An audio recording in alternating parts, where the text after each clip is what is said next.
We now pretty much know the full course of the plot in the upcoming Sword Art Online Progressive Scherzo of Deep Night movie, thanks to the SAO official Twitter account sharing a screenshot of the movie soundtrack composed by Kajiura Yuki with barely legible tracks. Of course, this is not a full-on, detailed breakdown or anything like that. We don't know the color of the character's panties or whatever, as Kazuma Miki would love to know about Aeoline, but we can now map the full events of the movie, see what they are adapting, and where the movie original bits land in which context. So let's get into it. Welcome everyone, it's me Gamerturk, your best source of Sword Art Online information, and this is Sword Art Online Progressive Explained, featuring the official soundtrack titles for the Scherzo of Deep Night movie. Wow, that sure isn't a good hook. Obviously, this is going to feature spoilers. I am not going deep into them, but obviously we will talk about the general events happening in the movie, including light novel knowledge. So if you don't want any of that, you should leave now. In fact, do one better and go grab Sword Art Online Progressive Volume 4 and read the Scherzo story yourself. Scherzo of Deep Night is arguably the best story the SAO Progressive series has to offer, so if you like reading, this one is a big recommendation from me. Amazon and Bookty poster links are gonna be in the description, but this video is for those who already have read the book or are actively looking for spoilers. You have been warned. I actually wanted to have the trailer explained uploaded on my channel for the full preview, but I cannot seem to sleep at night lately, so I figured this would be a more chill concept to tackle first, considering you guys showed a lot of interest in the weekly twist video to begin with. So Celeste from the SAO Wiki decided to have us sit down and decipher as much as we could from the barely legible soundtrack jacket photo, and while there were minor things we ended up not being able to read, we got like 99% of it, so I feel absolutely confident about the movie structure. As expected, the movie begins with a portion of the Floor 4 story, Barcarolio of Froth, and it seems like our opening scene is Kirito, Asuna and Argo arriving at the floor boss door that we have seen in the trailers already. I have lost quite a lot of hope to see Kismel and Yophilis, the Dark Elf NPC partners we were supposed to have in this fight, but that is a topic for the explained video, so subscribe and hit the bell icon for that. The battle begins track starts off our fight, of course, introduction to the boss's mechanic, and in the final stage is very likely the final health bar of Whiteedge the Hippocampus, aka the water horse itself. This fight was in fact completely skipped in the light novels as a passing mention once Kirito and Asuna joined the fight, so it certainly is a good choice to fill that up in the movie. And I also think it's a good idea to open up with a short action scene like this, similar to how we started Aria with the floor 10 beta scene, to get people hooked from the get-go. Do you think it's a good idea? Smash that like button if you do, also smash if you don't, because YouTube changed the algorithm and now I have to beg for likes as early as possible, despite it being stupid to ask people to like a video they have only watched the beginning portion of, but I need it, so please do consider. Congratulating the victory, of course, comes with the trademark Agil exclamation that was fixed from congratulation in the original anime into a proper congratulations in Aria, along with Lind and Kibao bickering about thanking Kirito, Asuna and Argo for saving them and going back into town while tasking the duo with opening the floor 5 door and the teleport gate. But right after that we seem to be skipping one of the core build-ups of Scherzo from the looks of it, or rather pushing it further down the line slightly bit, shuffling the order a bit to streamline the events from the looks of it, similar to how Aria handled two separate floor boss meetings by merging them into one and all that kind of small changes. In the grand scheme of things it does not really affect anything, but at this point Kirito and Asuna were supposed to have a mock duel, as Kirito wanted to teach Asuna how to PvP after the PK gang were revving up their activities in the previous floors, with Morte almost managing to kill Kirito via legitimate dual PK. I'll cover the mock duel later in the soundtrack list. So skipping that event for now, we head to a coffee shop and eat/drink something that grants luck bonus and get introduced to the main gimmick of floor 5 with There's Something Shining, followed by relic hunting activities. You see, floor 5 is a floor full of ruins and catacombs, so the main activity is literally relic hunting. A lot of players, even non-combatants, come here to make a lot of money by banking on their luck of finding something valuable. But this stretch of track 5 to 9 also indicates a major change, at least on a surface level. In the book, Kirito and Asuna spend a bit time farming and questing in the catacombs, which is where they face the mournful wraith,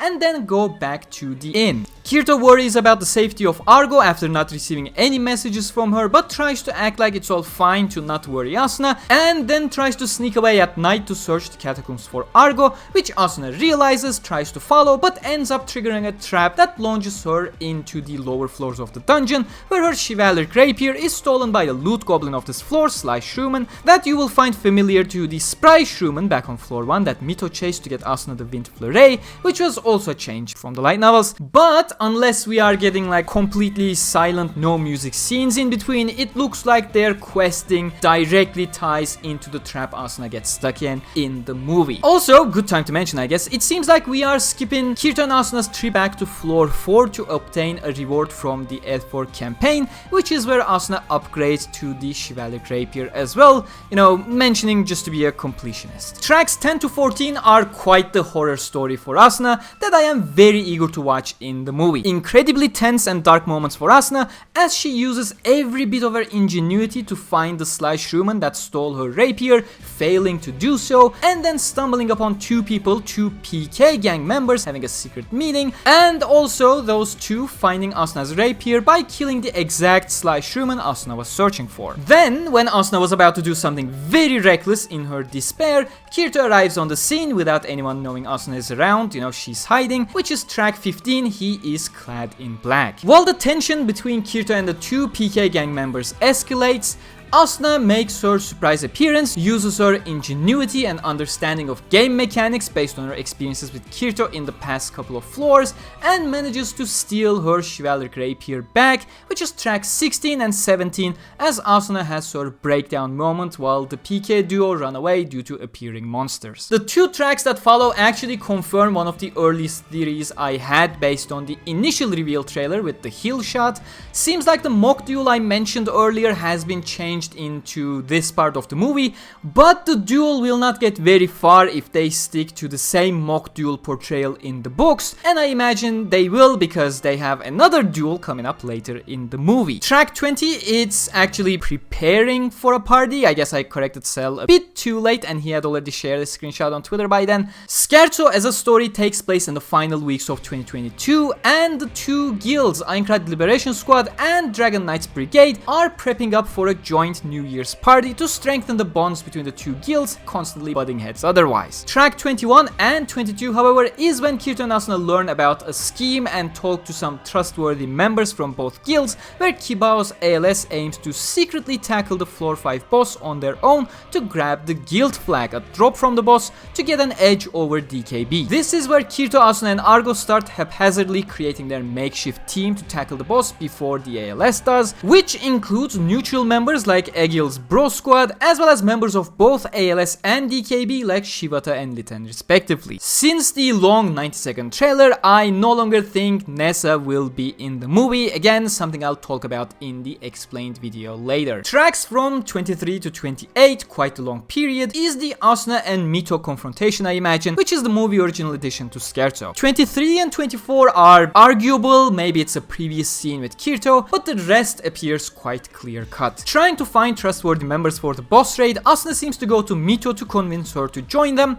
but Mito still has PTSD from leaving her to die. So Asuna decides to prove that she is no longer the newbie who needs her protection and duels her. And of course, from track 28, it seems like Mito does end up accepting the proposal after their duel. 29 is probably a briefing within the group as to why they're doing something as stupid as challenging an entire floor boss with just over a dozen people. I know those of you unfamiliar may be curious as to how it's even possible to begin with. The question, you know, always comes up in such cases, but floor bosses are technically very much beatable with smaller parties. The reason for a full raid party is just to ensure safety in numbers. In the context of SAO, small parties are, you know, just a massive risk, same as how players over level in every floor to ensure their safety. It's not a necessity at all, everything is possible without that additional safety measure, character, and you know, without the death game aspect, it would have been very ordinary to see things like this happening, as you do see in Mother's Rosario after new Aincrad gets implemented in ALO. But they do need to tackle the floor boss, because if they don't and ALS manages to clear the boss on their own, the tight balance between the two clearing guilds are gonna get broken, and they kinda do need that equal grounds, the competition between the two, to be able to keep going in a healthy manner, clearing the floors, not letting a single team have the total control of the clearing efforts. So it's kind of trying to maintain that checks and balances. With that slight tangent to clarify your potential confusion, win and advance is probably the labyrinth rush to the boss room. Argo has a trick for it, not sure if it'll be included in the movie. In front of the boss room is what I imagine to be a certain confusion phase leading up to the boss fight itself. The entrance to the boss room on floor 5 is a little bit out of the ordinary, and that's why. Track 32 is the appearance of the floor boss in the room, Fuscus the Vacant Colossus, and then we more or less lose all legibility due to the other disc jacket blocking the view, but we likely have 2 to 3 tracks dedicated to the entire boss fight, you know, same as Aria's Ilfang soundtracks. But if you look carefully at the image, we likely have 2-3 more tracks afterwards, which basically confirms we'll be getting the post-boss fight scenes. You know, those scenes being the New Year's celebrations, the fateful encounter, and the somber and heartfelt ending to Scherzo of Deep Night. But yeah, that is seemingly pretty much our overall narrative and plot points for Sword Online Progressive Scherzo of Deep Night movie. How do you feel about it? Definitely feels more packed than Aria in terms of action-y content, which, you know, Aria had a lot of world building and character building to take care of as the first movie.